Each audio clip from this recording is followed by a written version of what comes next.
네, 안녕하세요. 무역계약론 3주차 강의 시작하도록 하겠습니다.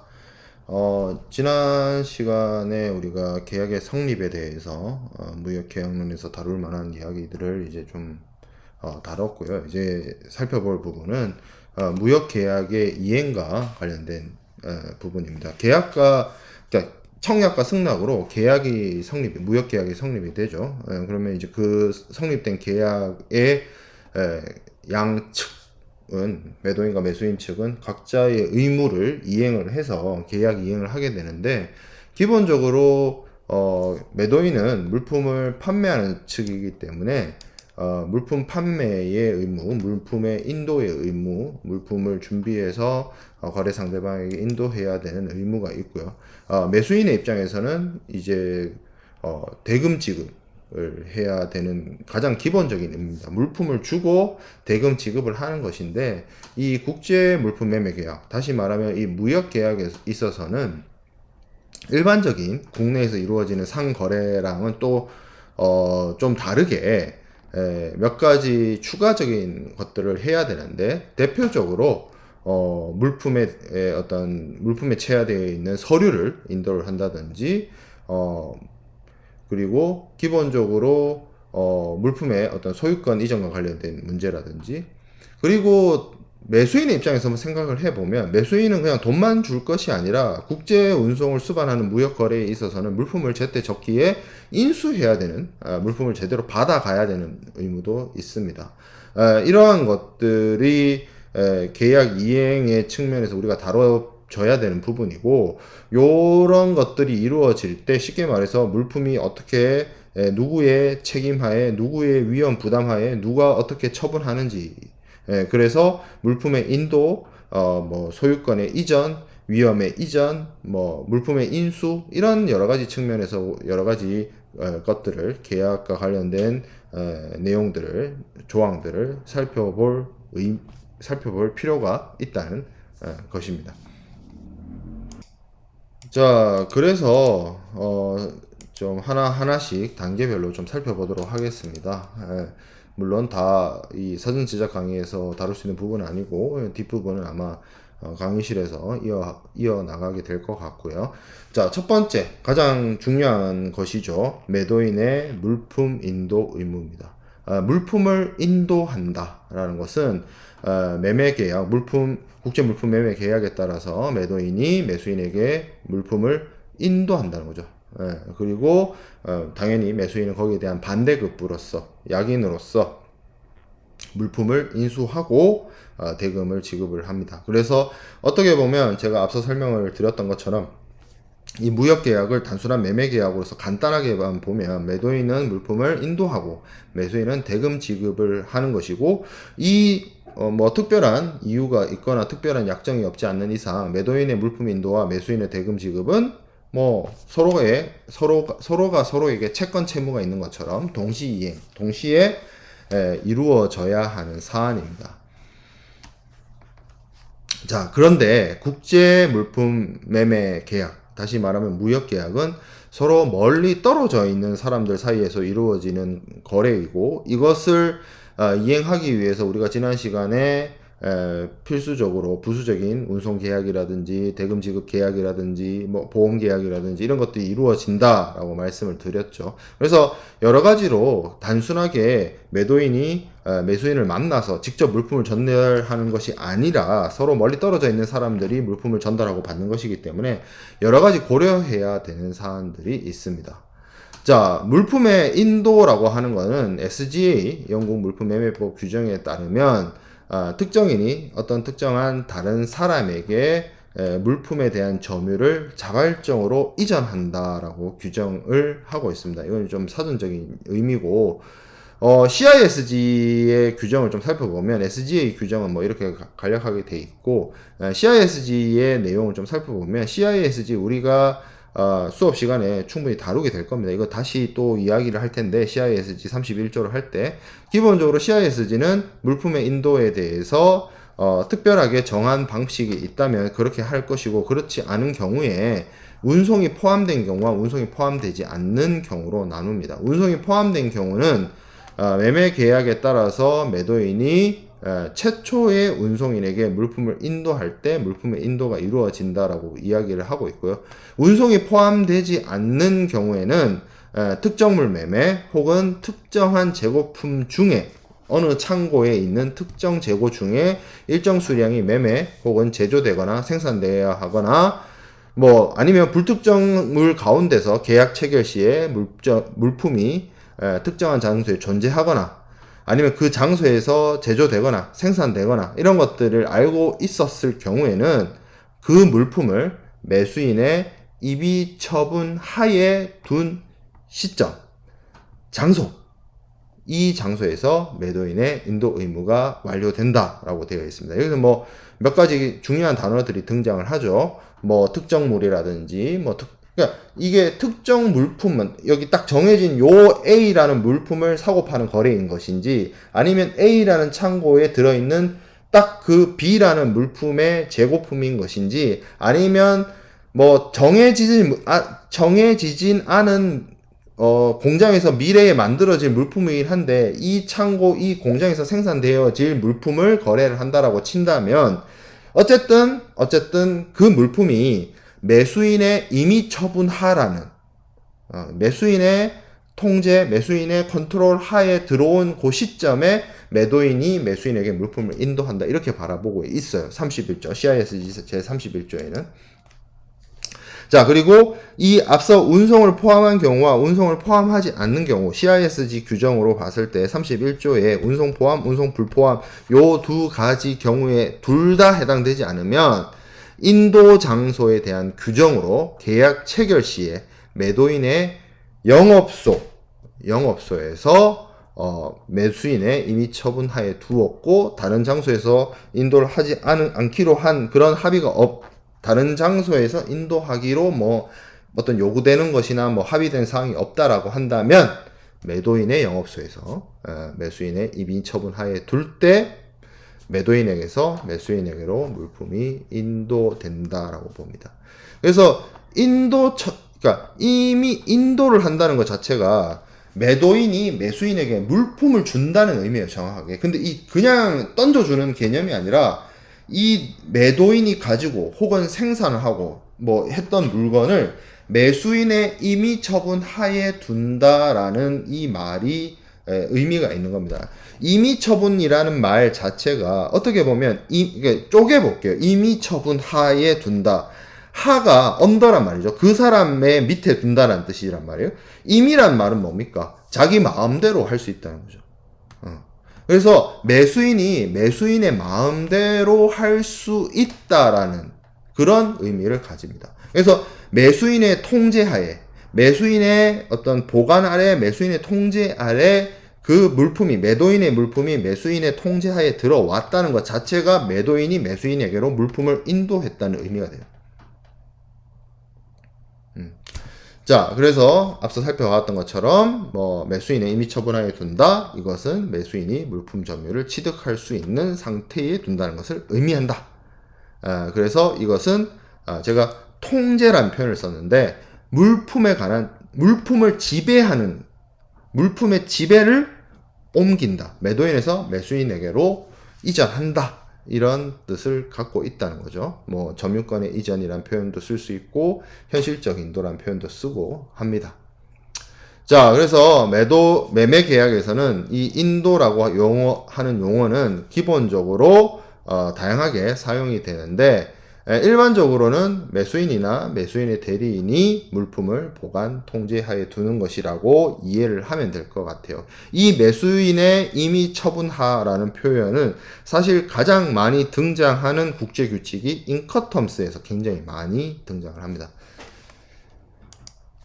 자, 그러면 이 물품의 인도의 방법을 우리가 한번 살펴봅시다. 어떤 방법들이 종류로 나뉘어져 있는지를 좀 보면 물품의 인도는 현실적 인도가 있고 추정적 인도가 있습니다. 뭐 현실적 인도는 좀 말 그대로 매도인으로부터 매수인에게 현실적으로 물품의 점유가 이전되는 것을 현실적 인도라고 하고요. 추정적 인도가 좀 이슈가 있겠죠. 여러분들이 생각하기에도 추정적 인도는 크게 나눠보면 양도 승인에 의한 인도가 있고요. 그리고 상징적 인도가 있습니다.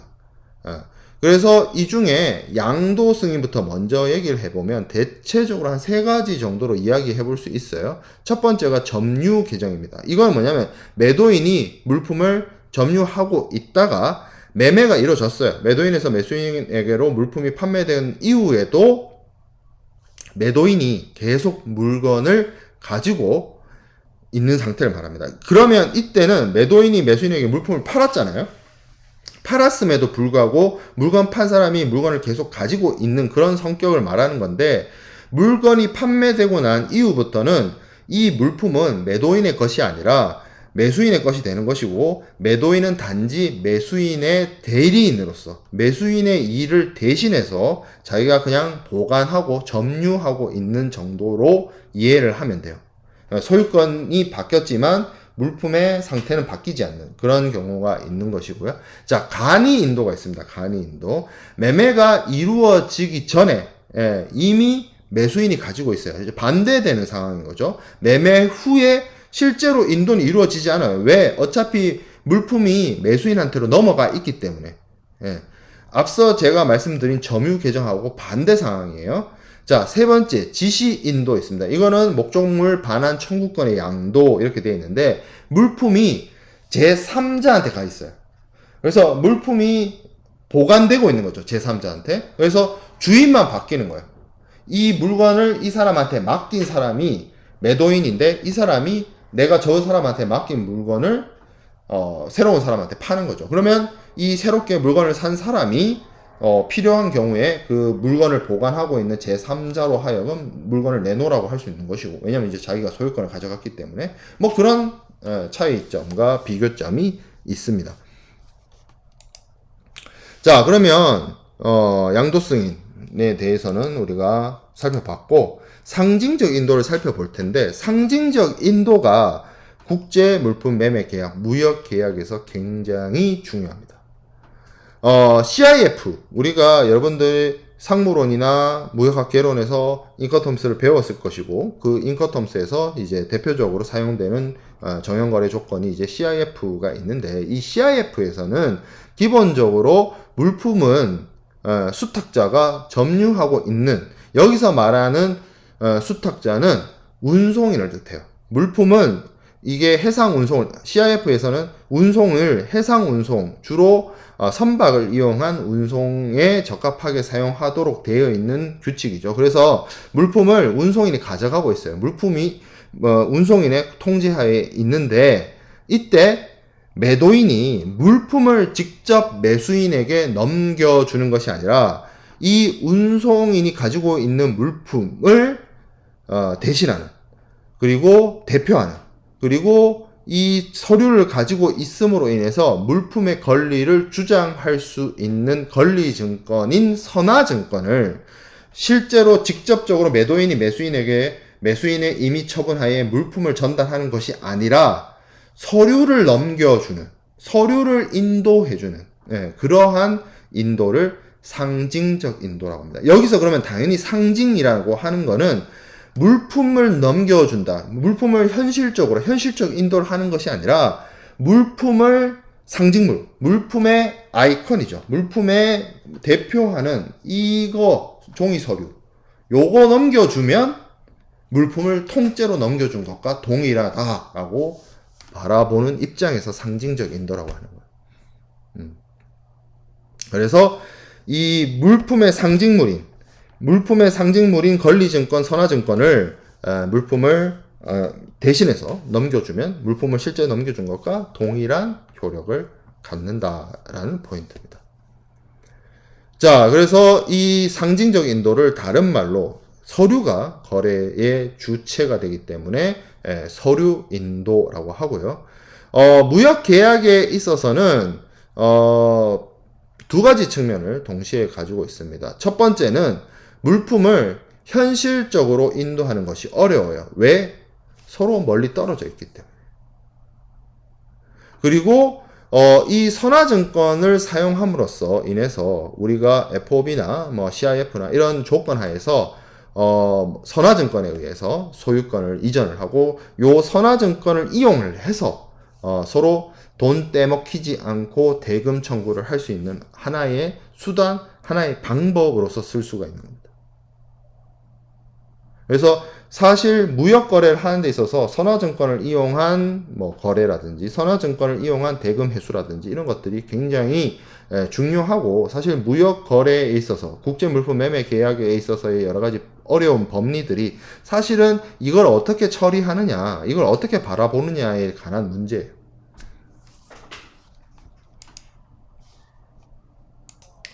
자, 인도는 또 이것이 어디서 이루어지느냐, 매도인이 매수인에게로 물품의 인도가 어느 시점 어느 장소에서 이루어지느냐에 따라서 좀 나눠도 볼 수 있습니다. 적출지, 여기서 말이 이제 적출지라 하면 여러분들이 좀 어렵게 생각할 수 있는데 선적지를 뜻해요. 선적지 어렵게 말하는 거예요. 그냥 말이 그냥 말 자체가 어려운 거예요.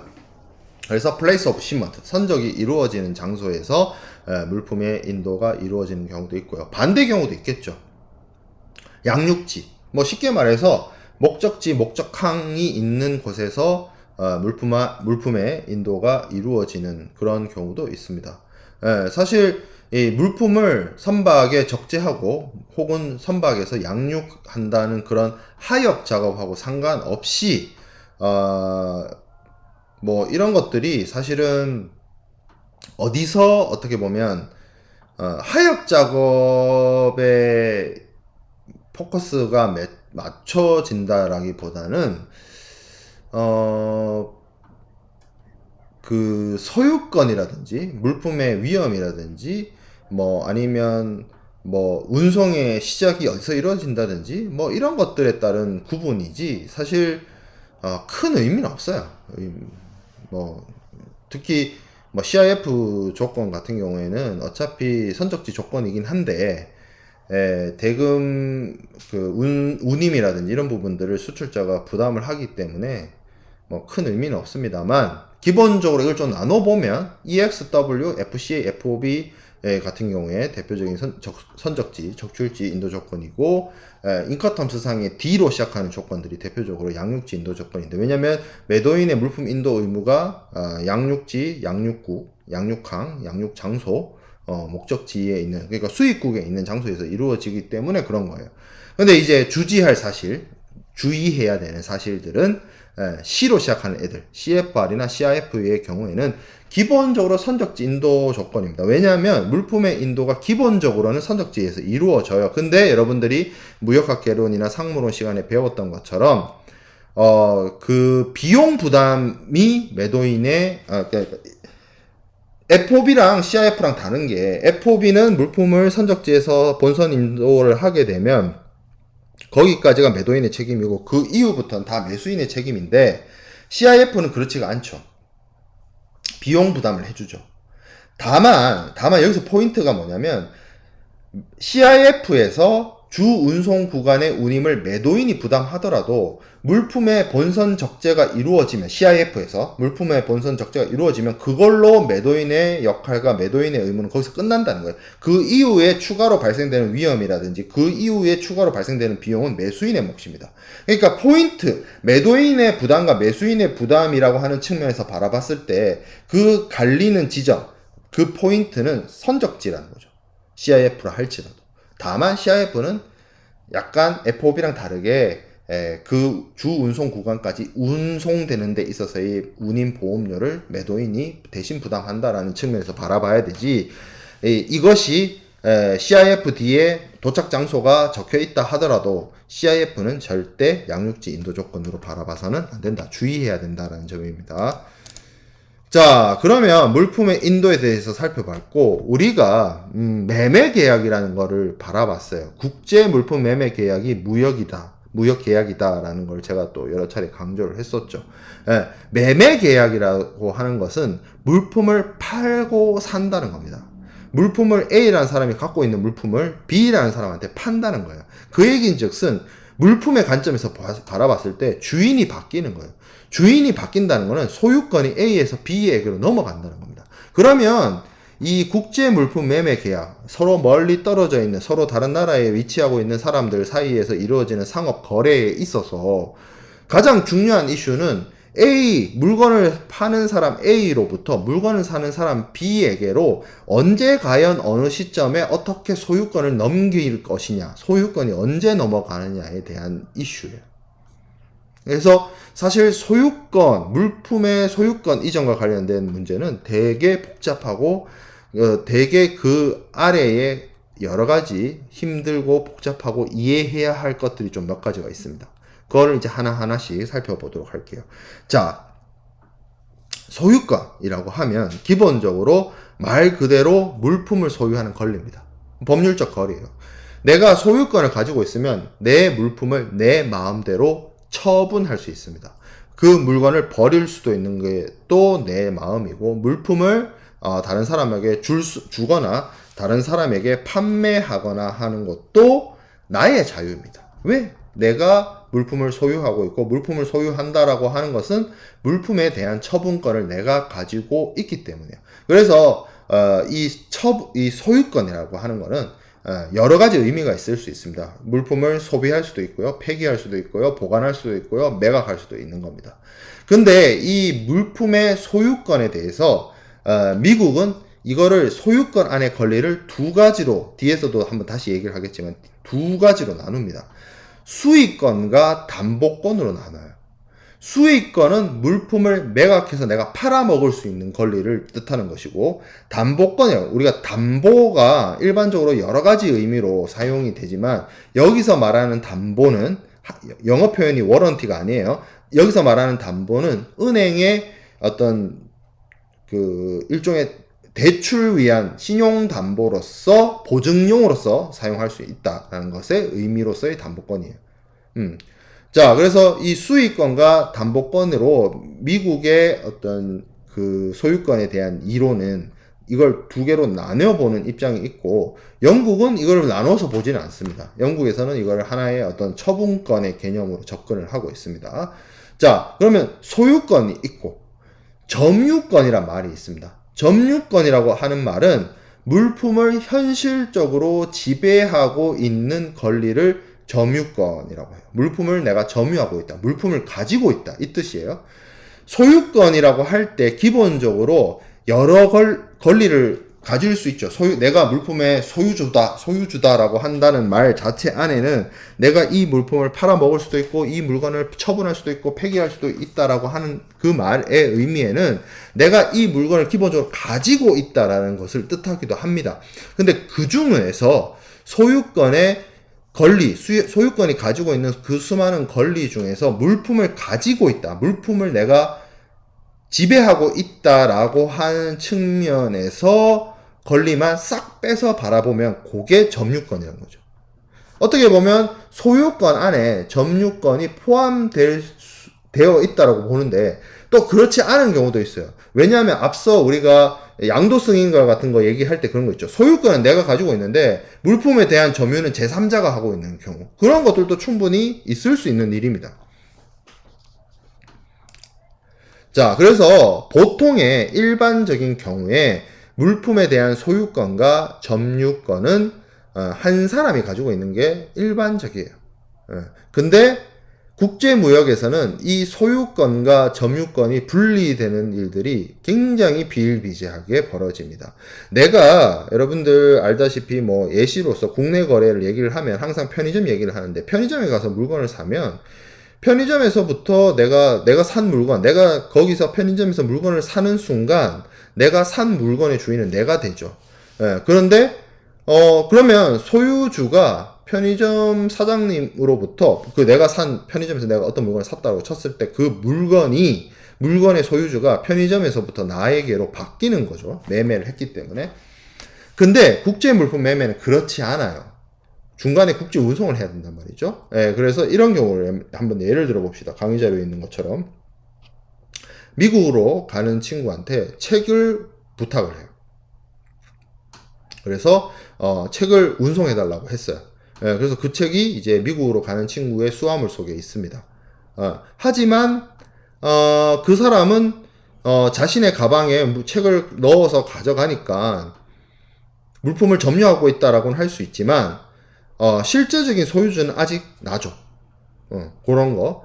여러분들이 소유주와 점유자의 어떤 가장 큰 구별을 이해할 수 있는 것 중에 하나가 전세, 월세, 집을 말할 때, 집을 보통 자기가 자기 소유의 집에 사는 경우도 있지만 여러 가지 주거 환경이나 주거 비용 때문에 내가 내 집에서 안 사는 경우가 많잖아요. 뭐 전세로 들어간다든지 월세로 들어간다든지. 근데 실제로 그러면 전세나 월세로 들어갔다라고 쳤으면 실제로 그 집에 사는 사람은 세입자죠. 월세로 들어갔든 전세로 들어갔든.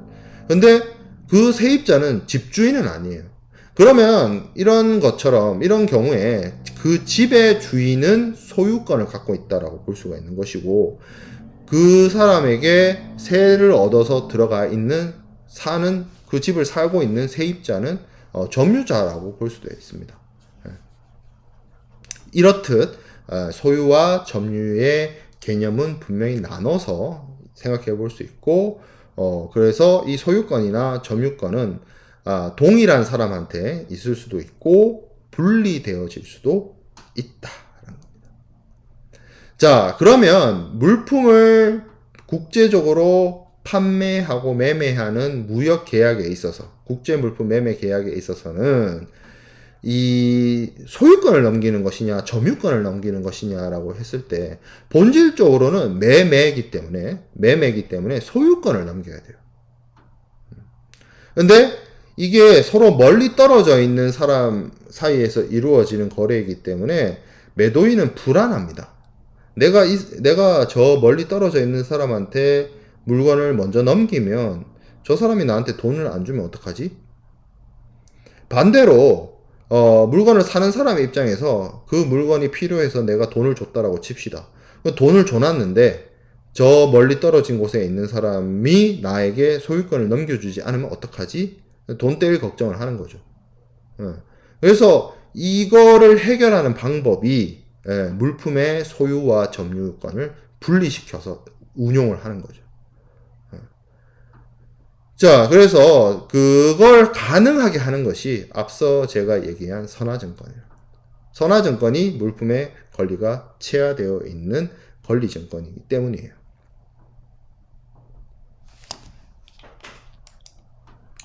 자, 그러면 이 선화증권에 대해서 한번 생각을 해 보도록 하겠습니다. 선화증권이 있기 때문에 어떤 의미에서는 국제무역이 가능했다라고도 볼 수가 있어요. 이 선화증권에 대해서 권리증권이라는 표현을 씁니다.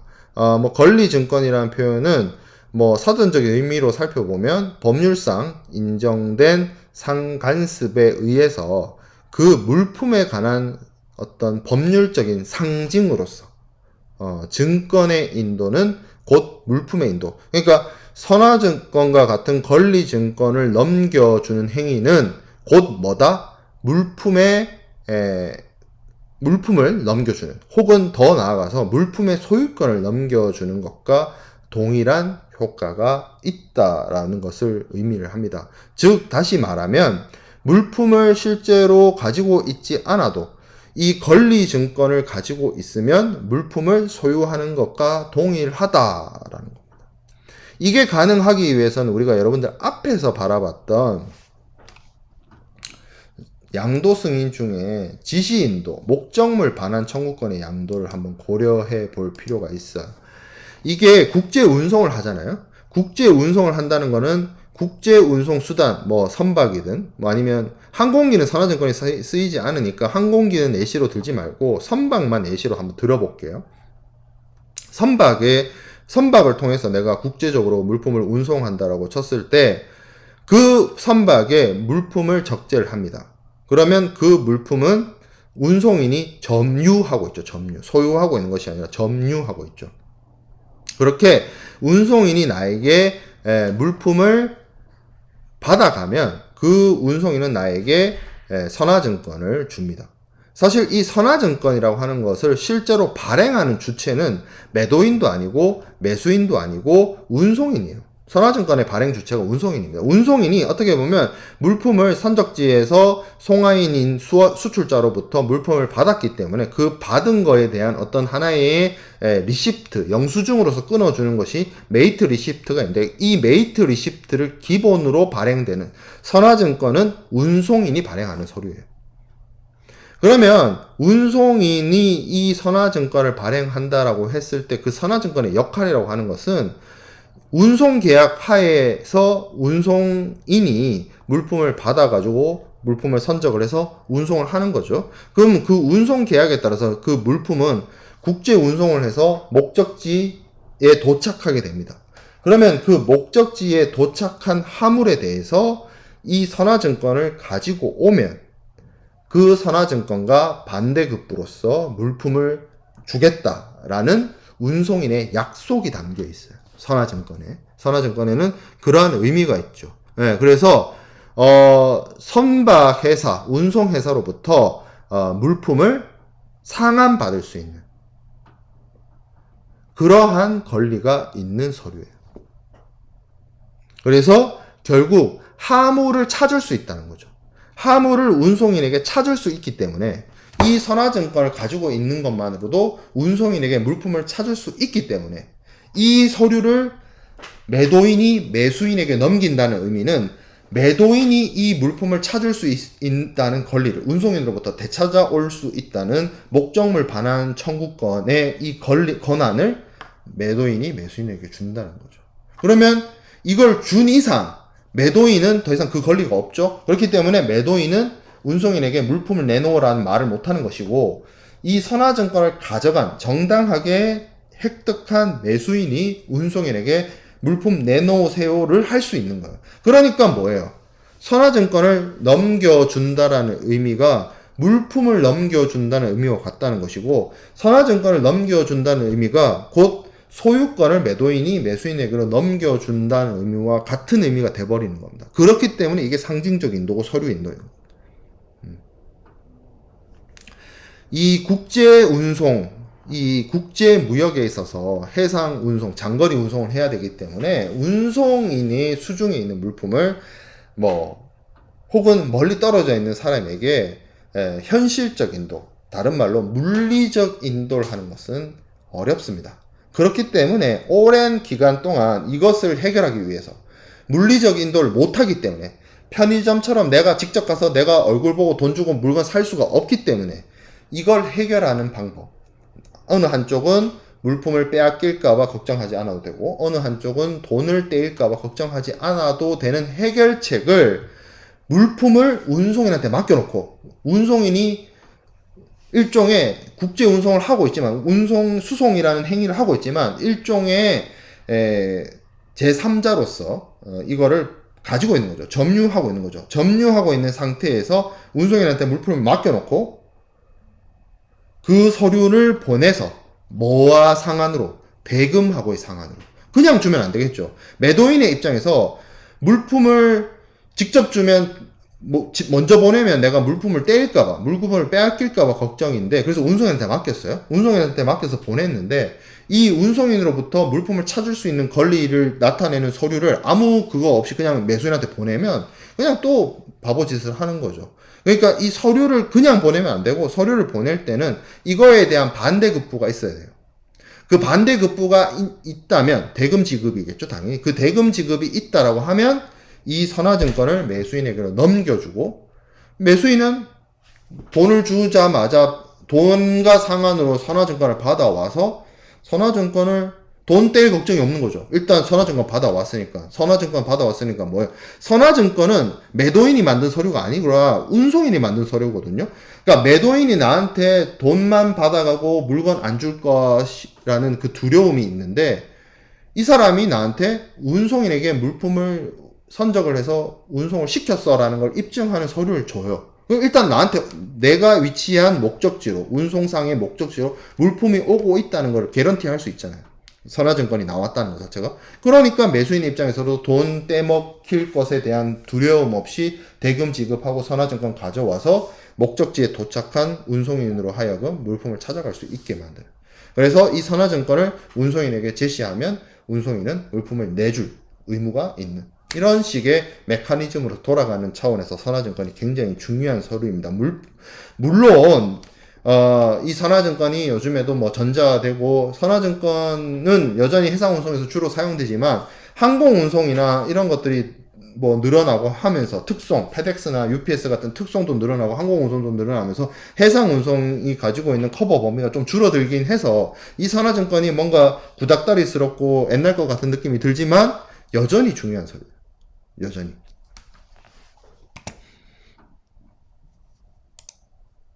자, 그래서 선화증권의 기능을 기능적으로 한번 나눠서 보면 크게 한 세 가지 정도가 있습니다. 첫 번째가 화물의 수치증이죠.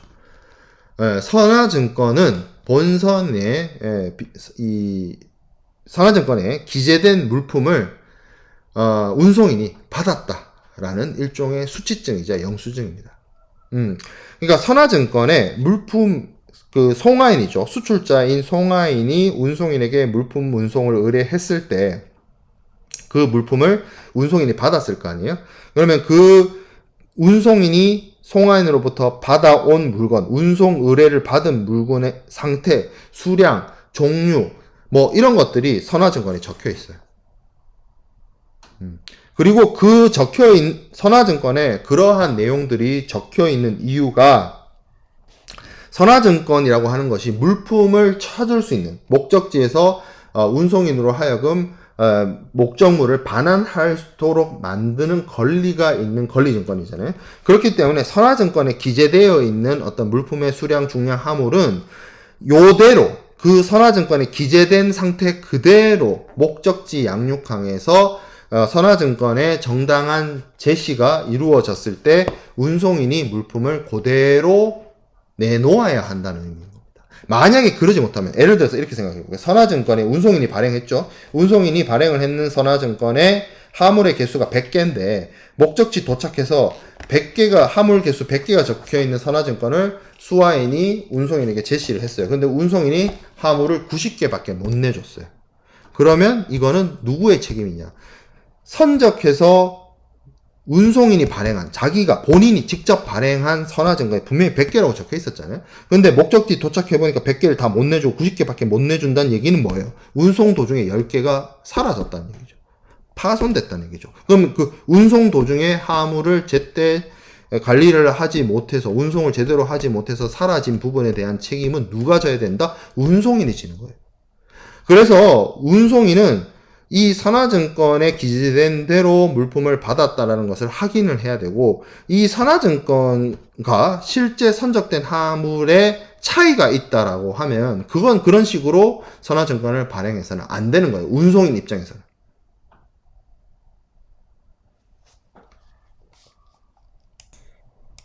자, 두 번째 선화증권의 기능은 운송계약의 추정적 증거입니다. 운송계약의 추정적 증거. 자, 여기서 중요한 말은 선화증권은 운송계약서가 아니에요. 운송계약서는 따로 쓰는 겁니다. 따로 쓸 수도 있고 안 쓸 수도 있고. 운송계약이라고 하는 거는 운송을 의뢰한 측과 운송인 사이에서 이루어지는 일종의 서비스잖아요. 이 물건을 부산에서 미국까지 보내줘 라고 했을 때 운송인을 그렇게 운송을 원하는 송화인이 그렇게 운송인에게 의뢰를 했을 때 운송인은 돈을 받고 대가를 받겠죠. 운임이라는 대가를 받고 물품을 부산에서 LA까지 옮겨줍니다. 그러면 그 운송계약과 관련된 운송계약서를 작성을 하는데 그게 운송계약서예요. 근데 선화증권은 뭐예요? 실제로 그 운송계약에 의해서 운송되는 화물을 운송인이 선적항에서 받았을 때 그것에 대한 입증으로서 나타내는 서류가 선화증권이에요. 그래서 운송계약의 주요한 내용들이 이 선화증권에 기재되어 있습니다.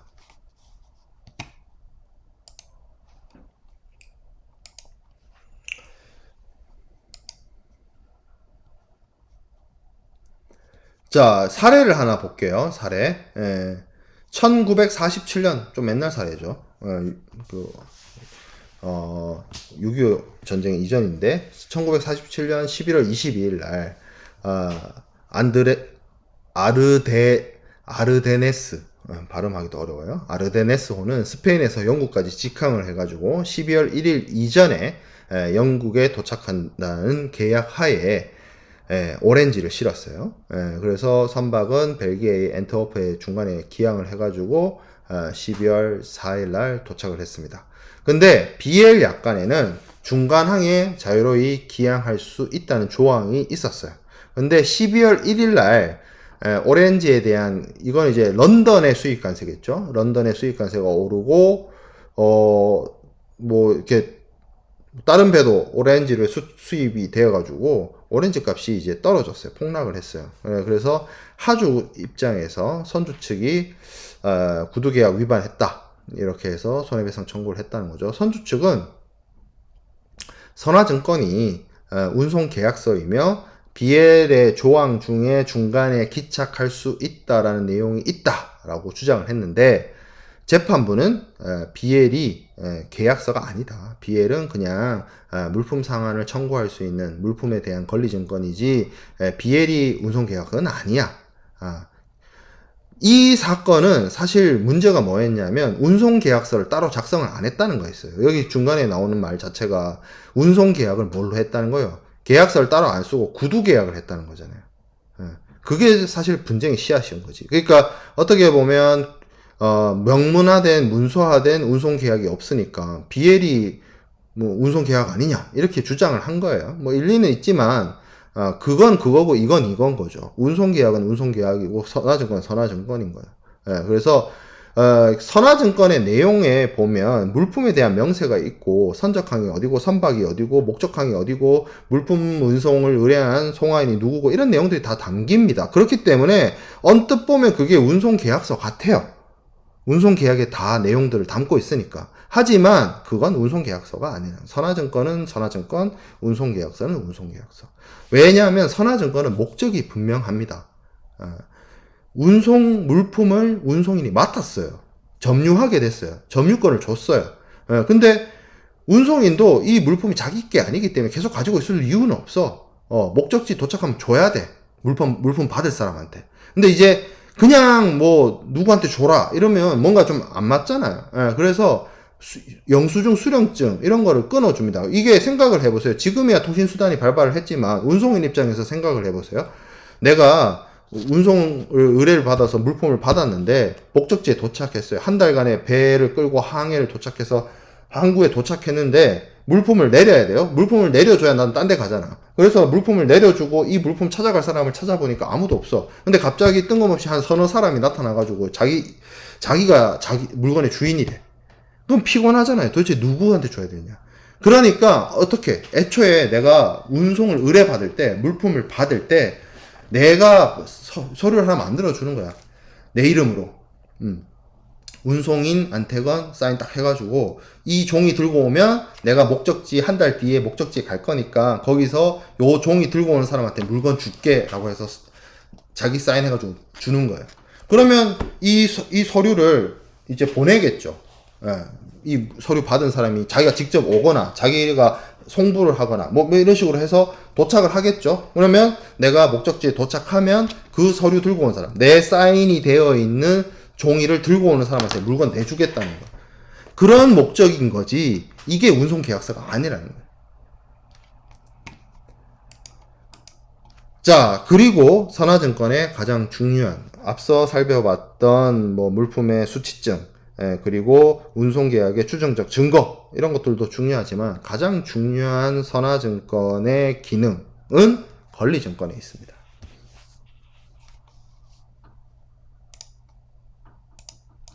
이 권리증권이란 말은 사실 선화증권이 가지고 있는 가장 중요한 기능이고, 선화증권을 다른 말로 권리증권이라고 하는 것이고, 권리증권이 선화증권이에요. 무역거래에 있어서는.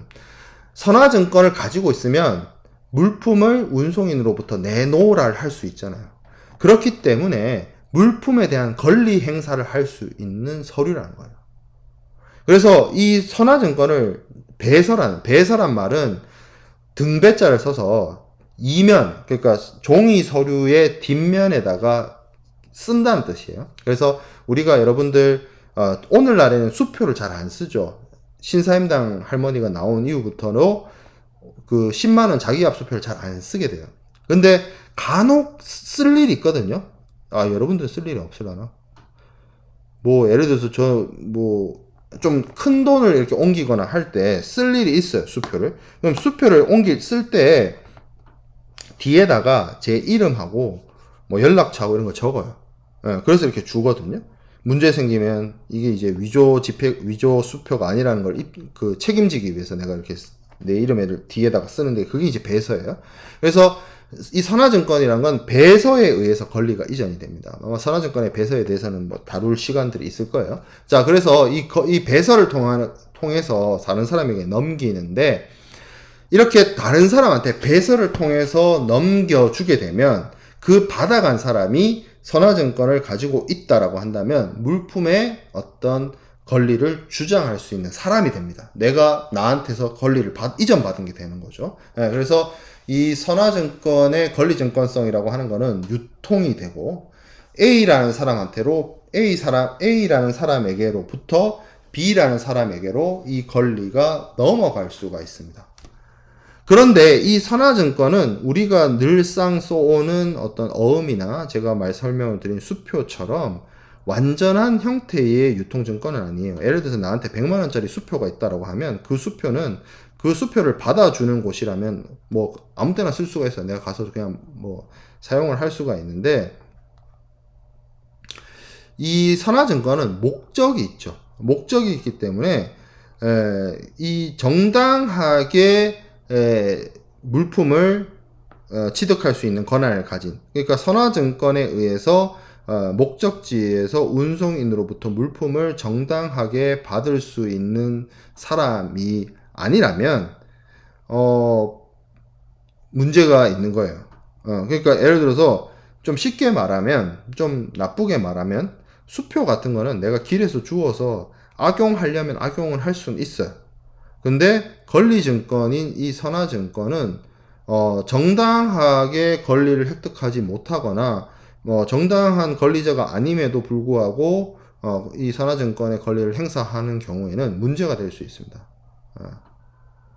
그리고 만약에 운송인의 입장에서도 정당하게 선화증권의 권리를 부여받은 자가 아닌 자에게 물품을 인도하게 되면 여러 가지로 문제가 생기기 때문에 조심하는 측면이 있죠. 그거는 나중에 뭐 선화증권의 잘못된 사용과 관련된 이야기를 나눌 수 있을 것 같고요.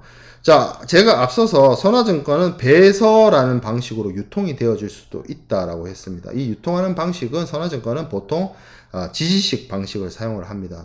여기서 말하는 지시식이라고 하는 거는 보통 수화인란에다가, 그러니까 선화증권에 물품을 보내는 사람이 송화인이잖아요.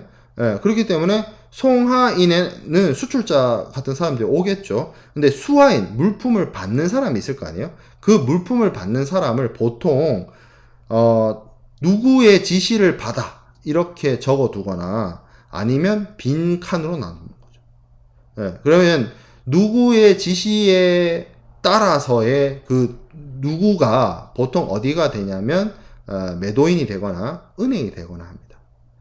이걸 왜 이렇게 하냐면 제가 앞서 선화증권을 사용하는 이유를 설명할 때 얘기를 드렸어요. 매도인의 입장에서는 물품을 단순하게 매수인에게로 그냥 보내면 물품만 보내고 돈 못 받을 것 같다는 거죠. 담보가 필요하다는 거죠.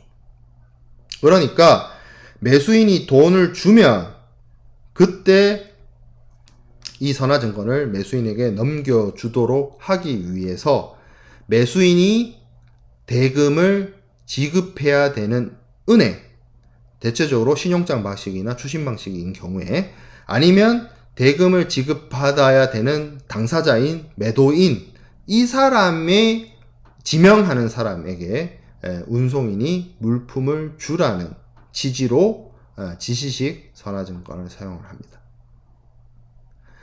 이 선화증권이 실제로 물리적으로 수화인한테 가지 않고 은행이나 아니면 대리인, 제3자 혹은 매도인에게 수중에 있다가 매수인이 대금을 지급하면 뭐 바로 줄 수 있는 그런 상황이라고 한다면 선화증권을 만들 때 수화인란을 비워놔요. 비워놓고 매수인의 대금 지급 행위가 있으면 돈 못 받을 걱정이 사라지게 되기 때문에 그제서야 수화인란에다가 매수인의 이름을 적거나 아니면 매수인 보고 알아서 하라는 차원에서 그냥 넘겨주는 수화인 칸이 비어있는 그런 식으로 사용을 한다는 거죠. 그래서 이렇게 어쨌든 지시식이든 무기명식이든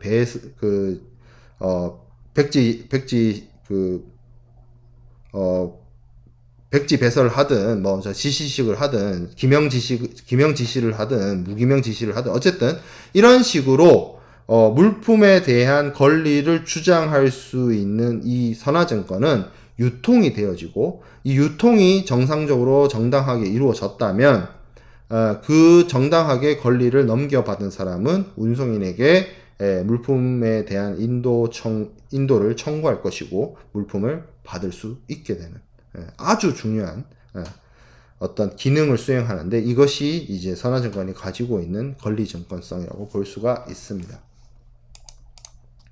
자, 그래서 선화증권의 어떤 이전이 이루어짐으로 인해서 선화증권이 가지고 있는 물품에 대한 모든 권리 의무는 이전을 하고요. 그래서 이 더큐먼트 타이틀 권리증권이라는 용어는 소유권이라는 측면에서 BL의 권리 의무를 모두 다 포함하는 개념입니다. 이 선화증권의 이전, 매도인에서 운송인으로, 운송인에서 제3자 혹은 은행 혹은 매수인에게로 이렇게 선화증권의 정당한 권리를 가지고 있고 정당한 소유자가 이전된다는 측면에서 바라봤을 때 이거는 법률적으로 채권적 효력과 물권적 효력을 발생을 시키는데요. 채권적 효력이라고 하는 것은 채권 채무 관계를 뜻하는 말입니다. 그렇기 때문에 BL을 정당하게 가지고 있는 사람이라면 운송인에게 운송계약상의 의무 이행, 즉 다시 말하면 목적지에서 하물을 넘겨줘야 된다는 것을 요구할 수 있다라는 측면에서 채권적 효력이 있습니다. 그래서 BL 가지고 있으면 물품을 소유한다는 것과 동일한 것이고 BL을 가지고 있으면 운송인에게 물건 내놔를 시전할 수 있다는 겁니다. 만약에 BL에 적혀 있는 대로 화물 100개 이렇게 적혀 있다면 그 100개의 물건을 운송인은 내줄 의무가 있고 그걸 이행하지 못하게 된다면 손해배상 청구를 선화증권의 정당한 권리권자는 운송인에게 할 수가 있습니다. 자, 그리고 이 BL을 통해서 물건을 받을 때 물건에 대해서 소유권만 넘겨받는 것이 아니라 물품의 전체 권리를 다 넘겨받는 것이기 때문에 만일 행여나 물품에 어떤 미지급된 금액이 있거나 미지급된 운임이 있거나 한다면 그러한 권리도 같이 넘어갑니다. 자, CIF 계약을 예로 들어보겠습니다.